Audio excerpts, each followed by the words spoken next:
All right. Hey guys, this is Savannah from earthandwater.co. Today I'm here with Jean Bissett. She's an artist, which is absolutely wonderful. I've been looking over your stuff and it's really beautiful, the textures that you have going on. Thank you so much. Wait till you see the new stuff. We are not launching any of it yet. And I do definitely want to talk about it because it's something that's brand new. It's actually never been done before, not by me or any other artist. So it's a bit of a big deal. So I'm really happy to be on the show with you, mostly because of the match in the frequency that I felt when I was invited to speak with you. It literally dives right into what I'm doing currently as an artist. And with everything coming through with AI, for example, and how, our art's going to get stolen and it's not going to be important anymore, and we're not going to be able to blah blah blah blah. It's kind of a big deal because AI has no soul. Hmm. It's not even possible for AI to do what a human can do. Hmm. And what I'm talking about is literally we're trademarking it, or we're trying to trademark it, and it's called conscious art, which is literally channeled. It's a co-creation with the divine, and its intention and its frequencies are being grounded onto the planet to literally assist in raising our consciousness. And it's by divine order. It's just something that it dropped in after what I guess I would call, quote unquote, my awakening. Although, I don't think that that's something that has an end game. Like we're not suddenly awake. Or a I beginning, think really. like, right. We're basically all in kindergarten when it comes to that, when Oh people yeah. running around telling you how awake they are, and that's how you know they're not. Honestly though. But I've had some dark nights, and I don't think it's just one that takes you there. I think it's Pima Chodron, or I hope I'm pronouncing that name correctly, but she talks about like a million tiny deaths, and it's within that space, that journey, that we actually learn something about ourselves, and we become more and more conscious as time goes on. So yeah, it's kind of a big deal. It's a very special thing that we're doing right now. So the new work is completely different. So I'm glad you loved the older iteration of me. And I'm dying to show people what we're doing, and everybody that, my team, my publicist, my marketing director, my partner in business, my teacher, my guru, they're all like, no, we're not launching any of this yet. Right. It's killing me, right? It's I know. killing It's me. terrible. Is it still paint? It's still paint. In fact, next year we're launching an exhibition slash healing event. It's a transformative event, and it's going global. Okay. And it's 10 massive paintings. They're like 10, 12 feet wide and 12 feet high. And they're all channeled. They're divine messages. They're not even my paintings. I'm just the translator. I'm like the interpretive painter now. Put the right color, on the brush, and do this thing. So your platform is a beautiful platform for me to be hanging out with you on, for sure. Yeah. No, there's art in and of itself. There's so many different modalities. We can talk about paint, and we can talk about music, and we can talk about sculptures, and like there's the amount of art that we are capable of is absolutely incredible. And it does come from a deep place within. Like you can find an artist who is really painting from their soul. People who think that they're not creative or they're not artsy, I feel, are just not getting in tune, in touch enough with who they are and the world around them and where they come from, and how we're a part of it all. Mm-hmm. um, Being creative is not about putting paint on canvas. It's our nature. It's our blueprint, right? We were created to be creators. Yes. And, I have kind of a saying, if we're not creating, we're consuming. Yes, absolutely. Right? Or if we're not living, we're dying, right? And living is in the creative process, not just about, my language is color, but it's not about that. Everybody's creating something. Mm. So, when I speak to clients about this all the time, and when I do work with clients, and I don't do a ton of one-on-one work anymore, I just don't have the time. But when I do, I talk a lot about this, because usually, there are people who want to be more creative and don't feel creative, or they've gotten stuck, or they're patterning their trauma, looping round and round and round, and they can't figure out how to get off the hamster wheel.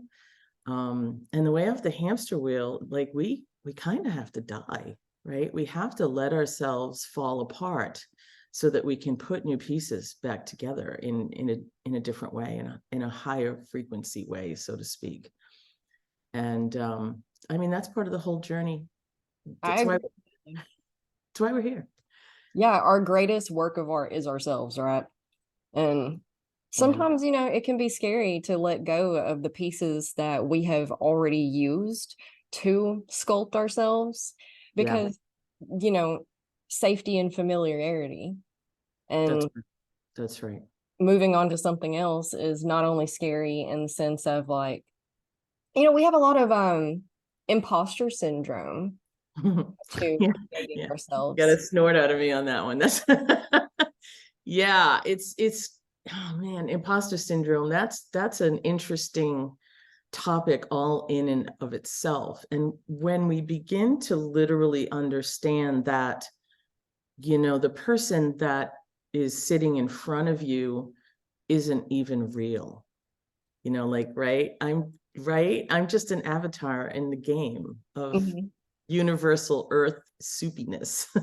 And we're existing someplace else, which is much bigger than who we are. And so when we begin to understand the multidimensionality of who we are, and that we're living out many different experiences, the imposter syndrome thing becomes a non-event, because we're right. We don't, like, I'm sitting with you in the personality of Jean Bissett right now, but tomorrow I could have a completely different thing that comes through me, depending on the circumstances, right? Depending on what emotions I'm feeling, or what is happening that I'm seeing with my eyes and feeling the material experience of where we are. But imposter syndrome is a no thing, really, because we are already not who we think we are. So I agree completely. it's like It's the all universal fabrication. imposter, universal imposter, right? We get very attached to our stories, though. We do. So, the pain is inevitable because it's a part of the polarity of this universe, but the suffering is not inevitable.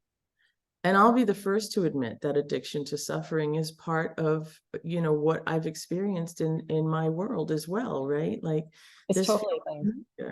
feels familiar. So we go back to it, regardless of whether it's our highest timeline or not. We just keep going back. Michael The Singer. suffering artist is a total archetype. Oh my gosh, right? And we used to be, so I have some experiences, I have memories of other lifetimes that I've been in. And as an artist, many, many, many, many times. Like, and in this lifetime, I was born with a crayon in my hand. And that's why, because I've already done this so many times. And I'm sorry if you hear my whining dog in the background. I'm just letting it be real. Oh no, it's fine. Mine's a barker too, so he To can. go outside, and he's not gonna. And he's like a 2-year-old. If I'm talking to somebody like I am here, you know how little ones will be like, that's the moment they want your attention. Yep. Anyway, we used to be royalty. We were revered because we could do what we did.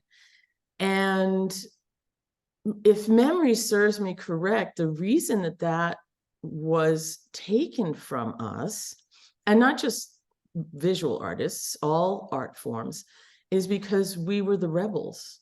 We were the nonconformists. We were the ones standing out on the skinny branches, reaching beyond the signposts with no net. And that's a scary body to be in when those who would like to control our universe are trying to control our universe. So, right, I mean, and so, right, starving artists became a legitimate archetype. And I'm here to help abolish that, That's awesome. if I can. It's unnecessary to live in that romanticized state. There's nothing romantic about being poor. Nothing. I agree completely. And I think a lot of artists feel like they have to suffer to be able to produce their art, because they feel like they connect suffering to the depths at which good creation comes from. And as a society, we're so in tune with the suffering depth, but so out of tune with the depth of joy and love and the other side of the spectrum. Well, I mean, I agree with you in that I do believe some artists feel as though they can only create through suffering. I've never actually been that kind of artist. Good. In fact, if I'm in a suffering state, I literally can't create anymore, because the suffering state is not where the divine speaks. No. Right? That's my ego state. Yes. And again, it's not that I don't do it. My goodness, I'm in a body. So I'm, Right. on any given day. But if I can, I've learned that all is mind. Everything is in the mind, and quote unquote, nothing has any meaning, right? Absolutely. And so I am not that artist. And again, I don't romanticize the suffering of the right, the poverty-stricken artist living in the back room, sleeping on a dusty cot, and to some degree, I think it was Pink that said she can't write music unless she's in angst. Hold on, I'm gonna say hello to my dog. Come and lie down, please. This is a no. My goodness, keeping it real, everybody. Hold on. Come here. Totally okay. Dad, stop. So my videographer brought him a ball that makes baby crying sounds. Mm. He thinks it's real, and it's on the porch. He's not very happy about it. Okay, he's gonna lie down at my feet. Sorry for the interruption. That's okay. I'm editing. But yeah, I live in Asheville, and we are filled with spirituality and an artist on every single corner. And we have the gamut of artists here. We do have the limited belief, artist that lives here. And then we have a very thriving modality of artists that live here. So we run the gamut where we are in Asheville. It's pretty cool, actually. And I've spoken to to groups as well around this very thing. And some artists get really angry because they feel like they're selling out if they make money doing what they're doing. And that's just a whole different podcast. But I mean, not really, because it's still healing in the sense of healing what we think life should be. And yeah, because that's all just our belief systems. So we have to reform our belief systems around. No, we talk about healing scarcity mindset all the time, because you can't have abundance in doing what you love, doing what you're good at, doing what you're passionate at. And which is what I feel like, because we're all artists. Every single one of us is an artist. Right. It's just a matter of figuring out what your art is. And, it's real easy to recognize art in the form of a painting or music or a sculpture. But, being an architect, is a form of art. Being a Absolutely. mother is an art form. Being a sister, being a friend, being, everything on this planet that we are capable of being, that is a possibility that we could choose to be, is an art form. And finding our art form, I feel that we should really put children, encourage, that's the word I'm looking for, encourage children, I forget words sometimes, encourage You get to be my age. um to find their art form, because man, I try not to be resentful towards, anybody or anything. Our life turns out the way it turns out. We're dealt the cards we're dealt for a reason, I feel. And Mm, but sometimes I sit back and I'm like, man, if only I had been encouraged instead of discouraged in mhm. my own art form, I could be leagues aware ahead of where I am right now. Because I was an artist as a child. I was drawing all the time. That's all I did, was sit around and draw Wow. and write poems and stories. So I tried so hard to get away from that, because I was told, that's dumb. That's not a real career. You can't, artists don't make money until they're dead. And so I was like, well, okay. So I tried so hard to find a quote unquote real job or real modality to focus on. And every time I just kept circling back to this and back to writing and back to, I don't really draw anymore, but I do a lot of graphic art. So like online, I do a lot of that. Nice. Yeah.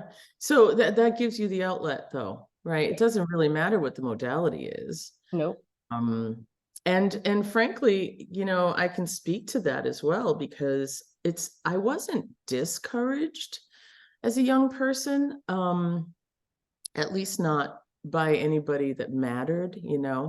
But I would say that I also wasn't encouraged. Um, and when I was younger, I used art as I did use art as my healing. I used it as my escape. I used Me it, too. right? I mean, I always had a journal, or, an unlined journal so that I could draw, and I had the little pencil kit with me all the time. But what was really interesting is in high school, in our yearbook, like, I got voted most artistic. Me And too. really, and I was mad about it. I said, right, because I was like, well, what good is that going to do me? And I thought, oh my gosh. So I was taught, that this was not something that was sustainable. Hmm. And it took me many years. Like, I'm in my 60s now, so I've, been around the block several times. And it's really not until now, or, well, I shouldn't say that, in 2006, when I first decided that I really want to be an artist, and I want to be an artist that makes money. I was a photographer before that, and I did commercial photography. I was very successful at it. And it turned out it was sort of my shadow career. And even though it was still very creative, and it was a part of me that was able to create a very high level income doing that, I could tell that it wasn't quite the right thing. Right. And what I'm realizing now, so in 2006, I came, back out as an artist, and what I will share is, I used to try to teach other artists this level of success, and I couldn't. It was really painful to try and share with people how, quote unquote, I did it, because I'm not going to lie, it truly did come naturally. It was my dharmic path. Yeah. And so I started painting, and I sculpt as well. And the galleries were taking notice. Literally, all I had to do was put it out into the world. And within 3 to 5 years, I was in over 20 galleries across the country, in Canada and Mexico. I've sold paintings all over the world, as far as New Zealand, Italy. That's You know, awesome. it's really awesome. And what happened though was, about 6 years ago, I became really unhappy. I mean, I was grilling the pieces out. I was working really hard. That's a lot of galleries to Yeah. service. Um, Burnout is a thing. well, oh, for sure. And what I started to notice, and that would have been considered my mid-career, right? Is that there wasn't anything in my world that would make me happy. And I thought, my God, you're doing the thing, right? You're doing the thing that other people do when they retire. That's how much fun what you do is. Mhm. And I was in pain. I was really in pain. And so the way I tell the story is kind of, I want to sort of reframe it, because the way I used to tell the story is that like I burned it all down.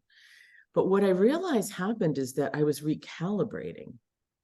And when we're looking to the outside, right? Money, fame, relationships, whatever it is, there's a big hole on Yeah. the inside, right? And so I pulled my work off the market, which was horrifyingly courageous. Oh yeah, I can imagine. I mean, because it really was a big income. It was a high six-figure income that I was maintaining. And I'm proud of that, you know. You should be. And I pulled it all off the market, and I my whole life changed. I moved, I got a divorce, I went through some crazy personal hardship. And that was the turning point. And it took me 4 to 5 years, which sounds like a long time, but in the scheme of things, it's kind of not. Yeah. And frankly, I was retired. At that point, I was like, okay, I had enough money to do what I need, to just live out the rest of my life. And I was like, okay, if you don't go crazy, you're going to make it. Everything's going to be fine. And you never have to work again. And then a year ago, it kind of dropped back in again, right? And I say that like it was easy. I hired a spiritual coach and mentor who is a monk ordained in India, and she's now a friend and a business partner and a co-creator in this venture for next year. We're also launching a clothing line, none of which I can talk about yet because, right, they're all just like It's frustrating. sing from the rooftops, and my strategists are like, there's a strategy, Jean, and I'm like, The okay, strategy is to tell as many people as we can. it's so true. Oh my gosh. But like we're still getting trademarks and LLCing and all of that stuff. So we're trying to figure out, the whole Oh, legal step-by-step stuff. thing that's happening. And it's all gorgeous and beautiful. And I'm so excited about all of it. But I'm excited about my life, not because I'm making art again, but because that empty hole is beginning to get filled by me, right? Yeah. And standing in my sovereignty. Not that life is perfect, it's never perfect, but there's a happiness now that I wake up, not every day, but right there's this new knowing, and that truly is that higher conscious connection to something we call divine. Absolutely. So, I don't love sounding like an evangelist, but it kind of feels like it a little bit. It's like, whoa, there really is more to all of this, and has nothing to do with what we thought, Oh you know. yeah. Spiritualism is really powerful. I mean, most of our cultures in this day and time have been founded on some sort of spiritualism, whether it be New Age stuff or, Christianity or Hinduism, or, there's tons and tons and tons of different spiritual modalities. But I don't even know, modalities doesn't feel like the word, and I've already said it like 8 times. But anyway, yeah, the point gets across. And I have come to the conclusion. Okay, so I was raised very heavily Christian. Me and my friend were talking yesterday about church came up, and I was like, how many times did you go to church regularly? And she was like, I went a few times. I was like, what do you mean a few times? Like Right. a couple of handfuls, maybe 15, 20 at the most. And I was like, man, that sounds nice. I was born and raised in church until I was Right. 15 is when I had the choice finally to not go every week. And whew, man, that was an experience. And I never felt like it was quite right for me. Yep. And then, but there was, being born and raised in Alabama, I was gonna say, right? there were no other options, your choices if you wanted any kind of spiritualism at all. And I always felt that there was something spiritual.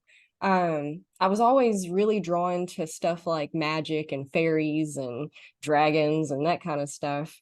But as far as like actual structure goes, with the spiritualism, our choices were Church of Christ or Baptist or Pentecostal, or just different versions of Christianity.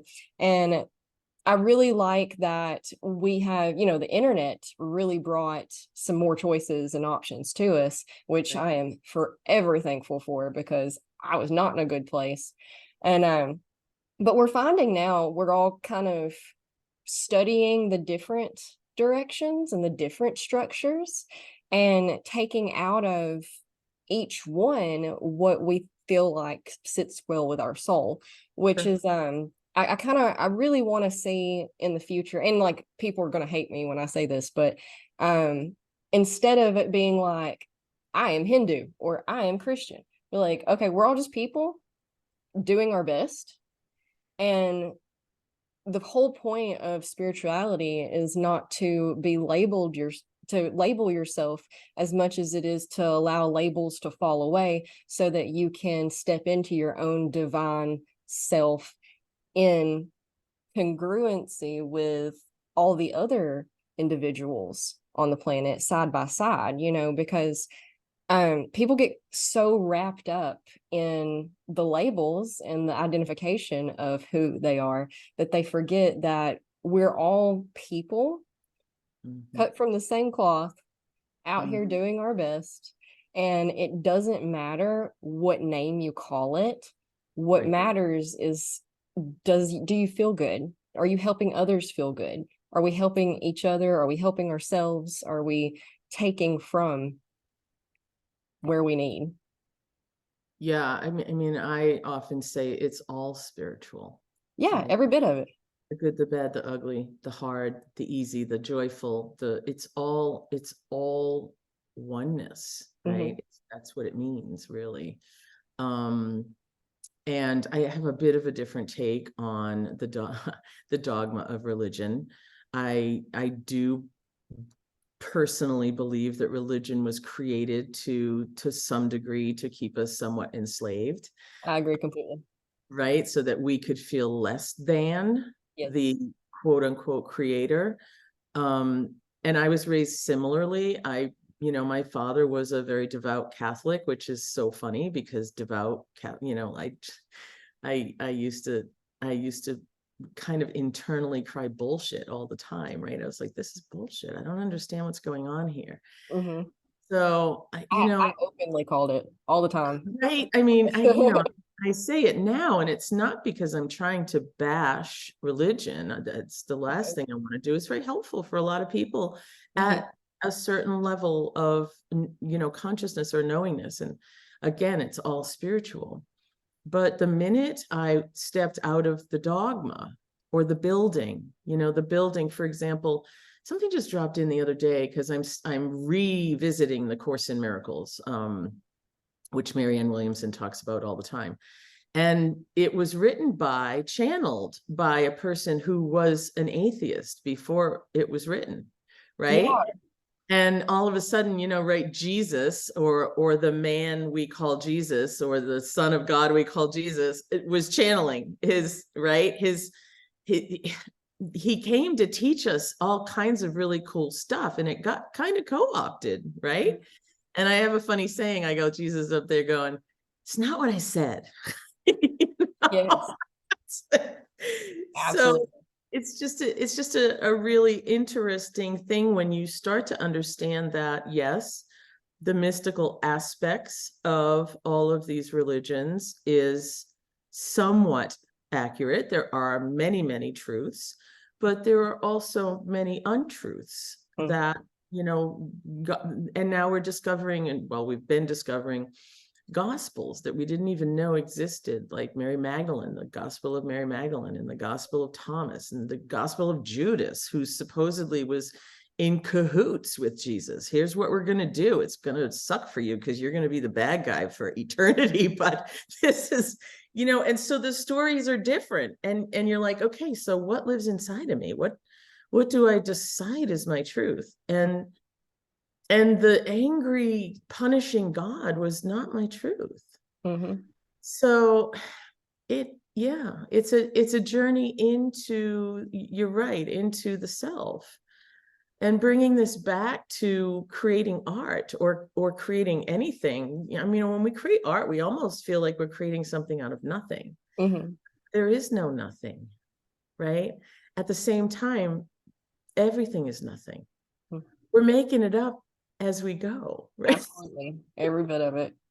So, you know, I mean, we could take this into a million different directions, but all I know is anything that divides is not my truth. Yes, that right there, because, you know, in the end, all we really have is each other. For So, real. That's right. And again, you know, you mentioned cut from the same cloth. I have a similar metaphor that I use, is sort of like the tapestry, right? And I'm just one thread and a particular color in that tapestry. But if you pull that thread out of the tapestry doesn't work anymore. mhm, There's something missing, right? You're not the drop in the ocean, you're the ocean in the drop. mhm. That's real. And once we start to understand that, like, we can't kill spiders anymore. Like, it's just, you know, Literally, yes. I gotta take this outside, right? We just have this whole new level of compassion. We can't get angry at people who hurt us anymore because we understand our own responsibility as to why we brought that in. Mm.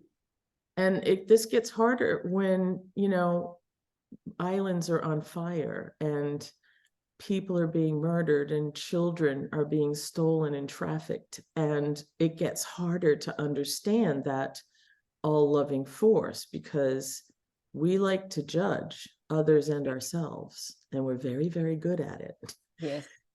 So, and this is what the name of our immersive is Gaia Rising. Okay. And the paintings are, they're awakening paintings. One of them, I'll share some because I can't take it a moment longer not to. But one of them is the Return of the Elders, and they're all the ancients coming back.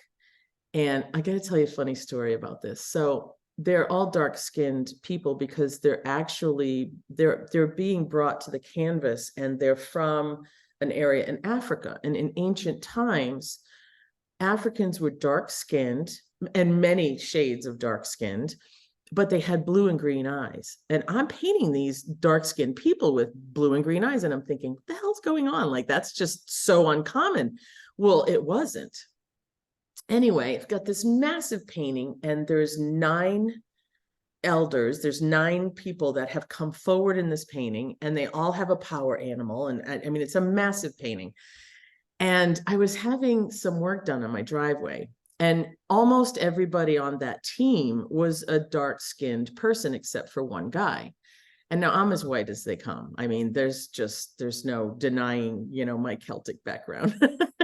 But at one point, there was a guy on like the steamroller thing. I was having asphalt put down, which is not the interesting part of the story. And he's looking in my studio, and he's like seeing this, and it's all unbelievably filled with color, right? And he's driving by, and he's driving by. I can see he can't look away, right? Finally, he stops his machinery and he calls me over, and he says, "What's going on in your studio?" Like, holy cow! Like, he had no words, right? And so I started to explain to him what this painting was about. He gets off his piece of machinery, walks into he's like, "Can I go in?" I'm like, "Absolutely." He walks into the studio, and he's like, mouth started just hanging open. And next thing you know, one by one, all the guys, and these are just like, you know, like worker guys, right? Just your average I don't know, I don't want to be, mean, because I think it's not like, right, they're just guys. They had shovels in their hands and they had dirt on their feet, right? And they're standing in front of my painting and like their mouths are hanging open. And I'm talking, and finally one guy looks over at me and he's got this kind of funny look on his face, right? And I go, I know, I'm really white, huh? Starts laughing because he's like, yeah, what's the deal? Like, you're painting all these dark-skinned people. I said, well, I believe this is actually where we're all from. Like, we came to this planet as dark-skinned, and then there's this whole other story that I didn't go into with the guy as to why I think that whole quote unquote white supremacy, came about. Mm. But our originations were that we were dark-skinned. And it opened up the best conversation. And one of the guys was a fundamentalist born-again Christian. And he just launched into the most beautiful dissertation about like what I was doing and how he was affected by it and how he was feeling, and can he take a picture, and he wants to share it with his children and his wife. And I thought, oh my God, if one, so there'll be 14 paintings in all, and they will exhibit in a circle, and the circle will be called a healing chamber, and it'll have music, we're trying to figure out how to, like, remember when the Van Gogh thing came through and you could like walk into his paintings? Yeah. We're The sort whole of trying to, experience. bring it to the world in this way. But what it's designed to do is to literally transform people and raise their consciousness, which is back to your platform and back to those of us who are lighthouses or starseeds or whatever we call ourselves. And our work here is really important because this is like the U-turn of the planet back home, right? And for those who've been in charge for a really long time, they don't want that to happen. No. Yeah. So sorry, I didn't mean to launch into this massive. No, it's been wonderful. Because that's what art is supposed to do, is start conversations. Well, not only that, conscious art is activated with what I'm calling light codes. And there are keys that will be put into the piece. And that's where the co-creation of, my mentor and I come together. And each and every piece we have actually created through conversation, and we're starting to record the conversations. And now there's talk about the possibility of doing a documentary. And I mean, there's all kinds of really amazing stuff happening.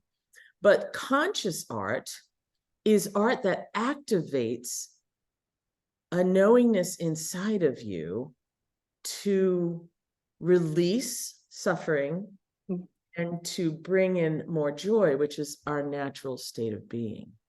Right. And we all know how to innately do that. It's just a remembering. It is right. And it's an unlearning Yeah.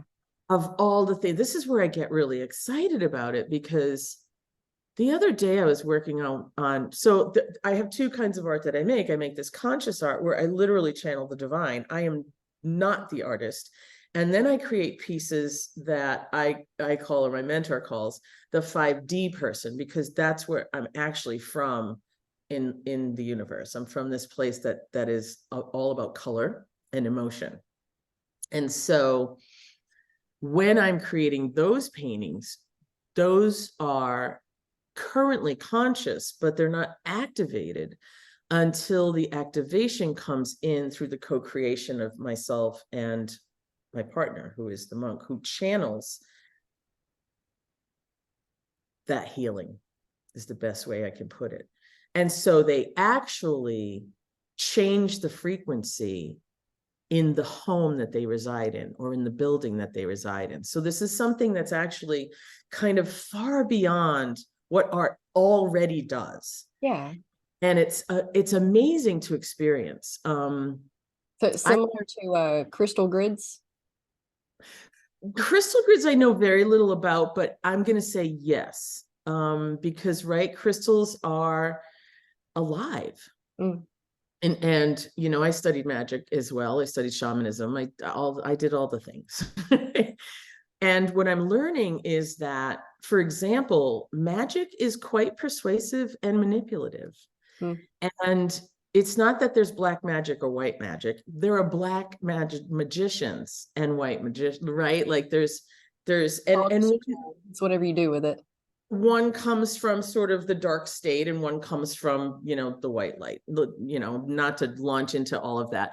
But yeah, crystals are alive. Everything's alive. Mm. And so when we create these paintings, they're not objects anymore. They're alive and they're conscious and they're like breathing and living. And that's the only way I can describe it right now. When we launch this exhibition, and we're hoping to launch at a festival in March, we'll see. We haven't pitched it yet, but we're going to do some practice runs here in Asheville in the fall. And I will tell you that I finished a painting fairly recently that, again, I haven't shown the world. It's not one of these paintings. It's just me painting, right? And it's an archetypal painting. And it is of 5 women that are no longer on the planet, who I have admired and I kind of consider my divine feminine ancestors. And then Rena Parikh is my friend and partner and mentor's name. She said, let's activate the painting with the keys, like we're going to activate our clothing line and we're going to activate the art. And I said, okay. And so what we came up with was all the accolades that these women embodied and that I want to embody: courage, sovereignty, creative genius, freedom, right? And so then I had to choose all these things that I did not want anymore: addictions, grasping, pining, fear, right? And so what she does is she channels in the codes and then puts them into the painting. I don't even know how to put words to what happened next. I was like, what just happened? And she's like, you tell me. And I go, I don't know. And this was a week ago and it's still unfolding because we don't like the divine, our guides, whatever, right? Our higher selves, they don't want us to become destabilized. They want us to actually heal. Yeah. So the destabilization or the dark night of the soul is no longer necessary. We just believe it is. Yeah. It's like suffering. So I'm really excited to bring this kind of art and ground this onto the planet. And I feel blessed, for real, for real. I feel so lucky. I'm grateful every day that I get to do this. Right? Amazing. It is. Thank you. We like you're saying, we don't have to go through the suffering in order to learn and activate and heal. I have clients all the time that are like, well, how do I know if I'm healed? I'm like, well, you just you stop questioning it, for one. You just know that you are. Yeah. But we're all moving into this whole new earth that we literally don't have words for yet. Yeah, that's right. And a lot of it is because all of this stuff has been suppressed for so long. And, a lot of it's that we weren't ready for it yet. That's right. A lot of it's lost knowledge that's resurfacing. There's just a lot of things coming together right now. And trying to explain it with the limited vocabulary that we have that does not encompass what it is at all. And trying to tie it together with the science that we have, the science that we're discovering, the science that we're there's all sorts of science. We're like, we don't know, dude. We don't know. But it's a thing. It's here. And, here's the best words we have to explain it. And, and then we're on the front lines. Huh? We're on the front lines. Yeah. We're literally at the front. I think it's Abraham Hicks that talks about are you enjoying your, how do they put it? Are you enjoying, but it's the same, right? We're on the front lines. We're making it so. Yes. And it's happening now. It's not that we're not going to have access to people, that we have access to now. But what I'm noticing is that people are not who are not in a vibrational match, like with, and this isn't a hierarchy thing, they fall away. Yeah. We I'll always have talk to to them, bring it back. but Keeping. for real. And so because we're a holographic universe, it's already split. Yeah. It has already happened. And we're choosing now, right? Like 1 foot over here, 1 foot over here. That's not sustainable for much longer because we actually have to make the jump. Mm-hmm. And for those of us who are doing this work, we're the bridge builders, right? Yeah. We're like, okay, everybody, I get it. Like, it's hard and it's this and it's that and it's painful and it's devastating and it's all of those things. I do not have my head in the sand. Yeah. But it's all because we're choosing differently. And not everybody is choosing differently. No. Right? So, I mean, I just feel like and this is what we came to do during this time, apparently, right? And we came to do this work, to help others to wake up, and understand that it can be done differently. Yes. But it has to be done differently. This is not sustainable. No, and nobody's happy in the way that we have created things. We've disconnected ourselves from everything that makes us happy, everything that sits well with our soul. For sure. Yeah. I saw that you have a book. What's that? You have a book? I do have a book. It is in editing. I will share the title because it's a book that I call it, how you have those little tiny books that you sit on the toilet and then you read the book, right? It's not a very big book. It's a tiny book with a big message. When I was going through what I'm calling my dark night of the soul, my writing coach at the time called me and said, how are you today? And I said, I am in the blanket fort today. And she's like, oh my God, that's the book I want you to write. And I'm like, seriously? Because I was actually working on something else. And I go, oh my God, that's so real, right? So it is a book about how to build the blanket fort. Remember when we were kids and your parents, did you ever, right? You give the kids all the sheets and stuff. I still do. It's right. It's step by step, how you build one, why you build it. It's a healing chamber of its own kind. Yeah. I didn't even know if I was going to publish it, to be honest with you. I wrote it for me, and then I was having a conversation with, again, my publicist, and she's like, you wrote a book? I go, yeah, I don't really talk about it. She's like, why? So it is getting ready to go into the hands of editing. And there'll be lots of rewrites, I'm sure, and things like that. But it kind of makes fun of grief a little bit, because we have to. Yeah. Right? We have to, at some point, we have to go, okay, listen, we have to stop this addiction, laugh or cry, suffering, right? So yes, there is a book, and there'll be others, along the way, I'm sure. In fact, we're developing a line of oracle decks to go with the Gaia Rising retreat and tour. I've seen something on your website about oracle cards. Yep. I've done 2 in the past, limited edition oracle decks. They're gone, they've sold out.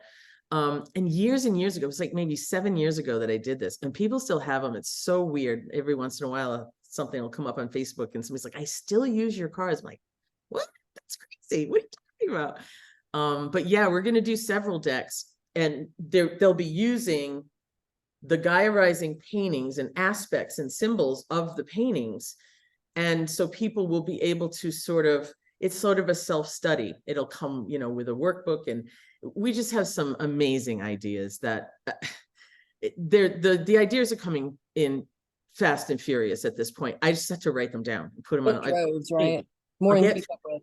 Like, right. And I think that's what they mean by divine timing, because it's like, oh my God, like, then, other stuff will come in, like, oh, we could do a game board, like Rich Dad, Poor Dad, like we could do this, we could do this, we could do this. And it's like, all right, enough already, like, stop the flow. And then you're like, no, I'm just kidding. Don't stop the flow. It's a hard balancing act, because, we can only do so much at a time. That's right. That's right. And so what we've done is we've put everything kind of on a list, and we're like, and a lot of these will like, this will meld into that, right? They'll mesh together. And like, I'm kind of visualizing almost like this explosion that will occur at some point, right? Like the pressure is building. We're putting printers in place, and we're putting, digital people in place, and we're putting videography in place, and photography in place. And all of a sudden, I think what's going to happen is it's just going to go boom. And I'm like, okay, let's put our helmets on and hope for the best. But it's nothing but joy at this point, really. I wake up every day excited. So That is awesome. yeah, thanks for letting me flap my gums about it all. It's Yes, I'm excited too. I'm excited to see it all. I can't wait till it all releases and we get a visual yeah, of for sure. awesome Yeah. thing. Yeah, we're working on the website now, so there'll be some teaser visuals, so it'll All be right. fun. Yeah, Well, we'll I'll definitely see. keep the tabs. Right, for sure. All right. Well, thank you so much for having or for coming on today. I was going to say for having me on because I do so many of these. You get confused. I totally get it, and I'm sure your audience completely understands. Yeah. It's been a genuine pleasure. Thank you for asking. It was great meeting you. I can't wait to spend more time at some point in the future. I hope to see you maybe at one of our events. So we'll I would see. love that. Yeah, that would be awesome. Give me a reason to come visit my friend up in Nashville. Indeed. Yes. Yes, I agree. Well, thank you so much. I Yeah. appreciate you as well. Would you like to share with people where they can find you? And of course, I'll link everything. Absolutely. Yeah. You can find me at jeanbassett.com. You can Google my name, and I come up all over the place because I have really smart SEO people. You can find me on Facebook under my name again. You can find me on Instagram. You can find me on YouTube. You can find me on LinkedIn. There is almost no place. I know. The only one I don't do is TikTok because I don't get it. So, but yeah, you can, like Well, I said, you'll be on TikTok after this. Yeah, because I'll okay. Oh my edit gosh. all of these. I'll I'll take get this. on TikTok by default. That's wonderful. I love it. Plus, TikTok is a very young audience. So I think I've been told a couple times, like, you probably should be on TikTok. I'm like, I just don't have the time. So, but we'll figure it out. Absolutely. All right. Well, you have a great day. And thank you You so too, much. love. Thank you so much.